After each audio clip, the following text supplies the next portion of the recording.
अब मैं आपको गुजरात की बात बताता हूं। इस वक्त गुजरात के राजकोट में देश की सबसे बड़ी एंटी एनक्रोचमेंट ड्राइव चल रही है।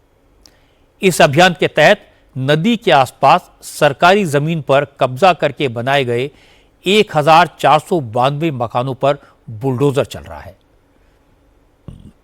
नगर निगम के एक्शन आजी नदी के किनारे बने जंगलेश्वर और टीपी रोड इलाके में हो रहा है। हमारे संवाददाता निर्णय कपूर ने बताया कि नदी के किनारे करीब 2.5 किलोमीटर इलाके में बसी बस्ती को हटाया जा रहा है। वैसे तो इस इलाके में करीब 3000 मकान हैं, लेकिन 1500 मकान मालिकों को कोर्ट से स्टे मिल गया है। इसलिए इन घरों पर कोर्ट की कार्रवाई पूरी होने के बाद एक्शन होगा। डिमोलिशन के लिए नगर निगम ने पूरे इलाके को 7 जोन में बांटा। 1200 से ज्यादा कर्मचारी और 2500 से ज्यादा पुलिसकर्मी और फायर ब्रिगेड की टीम्स को तैनात किया गया। इतने बड़े ऑपरेशन में 64 जेसीबी समेत 260 से ज्यादा हेवी मशीनरी लगी है। इलाके में लॉ एंड ऑर्डर बना रहे, इसके लिए 25 ड्रोन से निगरानी की जा रही है। राजकोट के जंगलेश्वर इलाके में जो एनक्रोचमेंट है उसका एक्सटेंट कितना था, ये आपको यहाँ जो डिमोलिशन की तस्वीर है उसको देख के पता चलेगा। ये पूरा जो इलाका है, यहाँ पे इस वक्त जो डिमोलिशन की कार्रवाई चल रही है। हम ये आजी नदी का जो पट है, रिवर बेड का जो एरिया है, वहाँ पहुँचे और पूरा का पूरा एरिया जो है ये एनक्रोच किया हुआ था। यहाँ आप देखिए जो डिमोलिशन हो रहा है, और इधर अगर आप देखें दूसरा भी साइड पे आपको जो जेसीबी मशीन्स हैं वो चलते हुए दिखेंगे। और यहाँ आप देखिए ये सारे मकान जितने भी दिख रहे हैं, यहाँ जहाँ मैं खड़ा हूँ, ये मकान भी, ये सब के सब इलीगल हैं।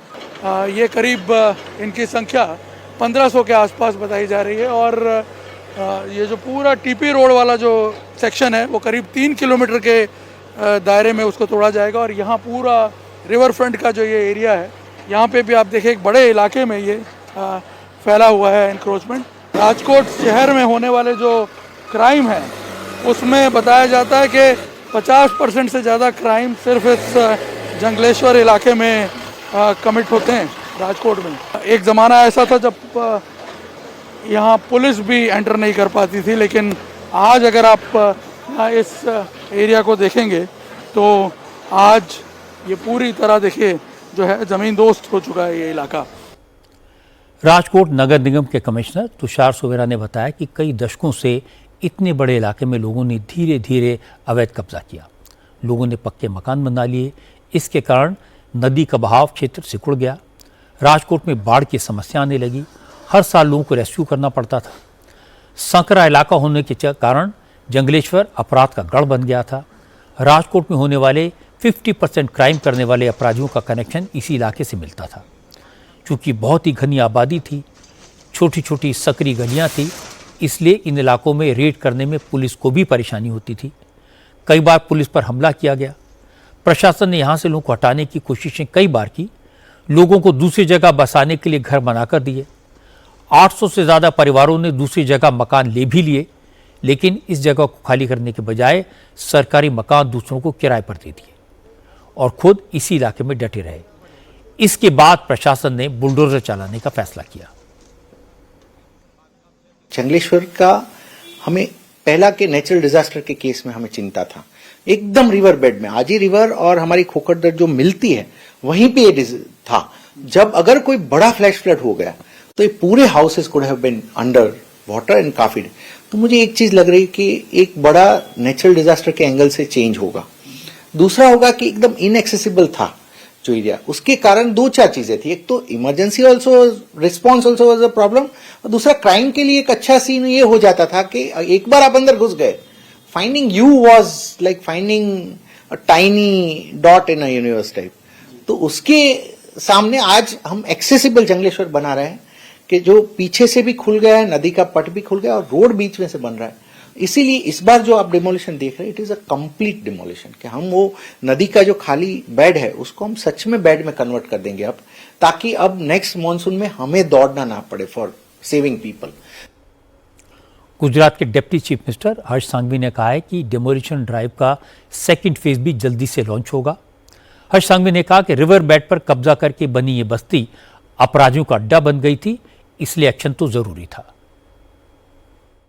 राजकोट के जंगलेश्वर क्षेत्र में पिछले कुछ समय में कई खून के आरोपी, खून की कोशिश के आरोपी, बलात्कार के आरोपी, ड्रग्स के आरोपी, कुल मिला के राजकोट के मोटा मोटी गुनाहों में जुड़े हुए लोगों का ये अड्डा बना था और वो अड्डा को ध्वस्त करने की कामगिरी आज राजकोट प्रशासन द्वारा की गई है।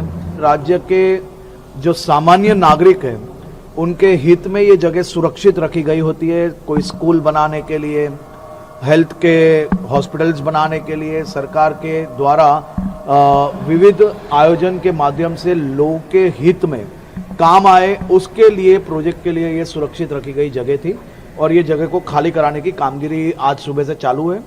कल शाम तक मोटा मोटी फर्स्ट फेज खत्म होगा और आने वाले दिनों में सेकंड फेज भी लीगल तरीके से आगे बढ़ाया जाएगा।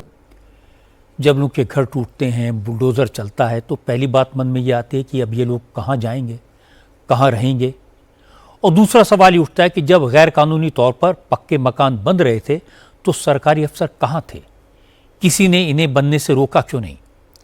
राजकोट के केस में पहले सवाल का जवाब तो मिल गया कि लोगों के लिए ऑल्टरनेटिव मकान बनाए गए थे, लेकिन मकान लेकर भी वो वापस इसी जगह पर रहने के लिए आ गए, अपने मकान किराए पर दे दिए। लेकिन दूसरे सवाल का जवाब अभी तक नहीं मिला, इस इलीगल एनक्रोचमेंट के लिए जिम्मेदार है कौन, इस इलाके में आंगनबाड़ी खोलने की परमिशन किसने दी, सरकारी जमीन पर बने मकानों को बिजली पानी के कनेक्शन देने वाले अफसर कौन थे। मुझे लगता है उन अफसरों की पहचान भी होनी चाहिए और उनके खिलाफ भी एक्शन होना चाहिए।